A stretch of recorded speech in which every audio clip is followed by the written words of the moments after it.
A 22-minute Uber ride felt like hours for two brothers. This made me feel uncomfortable a lot. Very uncomfortable.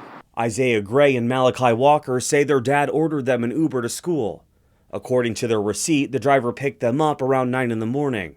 Shortly after that is when 18-year-old Gray says the racially insensitive comments started. We got in the car. She asked if we went to school selling drugs. Then she asked us how much people was in our house. Are we bunched up in there? And then she proceeded to tell us about life, like have our parents have any traumas, and our culture like to have baby mamas and stuff. Both Gray and Walker say they felt so uncomfortable by the alleged comments they began texting each other in the car.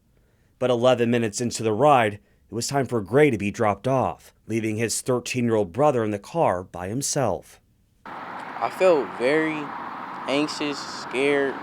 My brother was texting me, asked me if I was okay. I was okay. And she was just still asking me weird questions. The boys' stepmom, Lauren Walker, says when they texted her what happened, she couldn't believe what she was reading. In an email to Uber, Walker detailed the boys' account of what happened and also submitted a complaint. Walker shared Uber's response with me that says in part, they do not tolerate this kind of behavior and that they take every report from users very seriously. It wasn't expected, it caught us off guard, and so we're just trying to figure out how to move forward.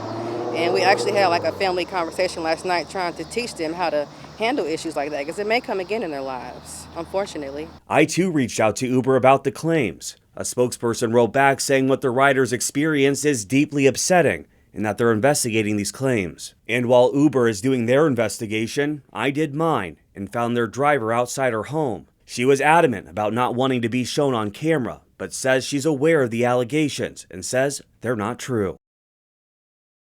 As Lauren and their mom, Sherry and Gray, go hug their boys, they remind them to be proud young black men.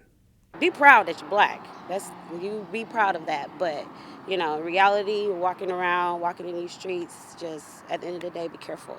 I did ask Uber if the woman was still cleared to drive for the service and was told to refer back to their initial statement. Reporting in Indianapolis, Chase Howell, 13 News.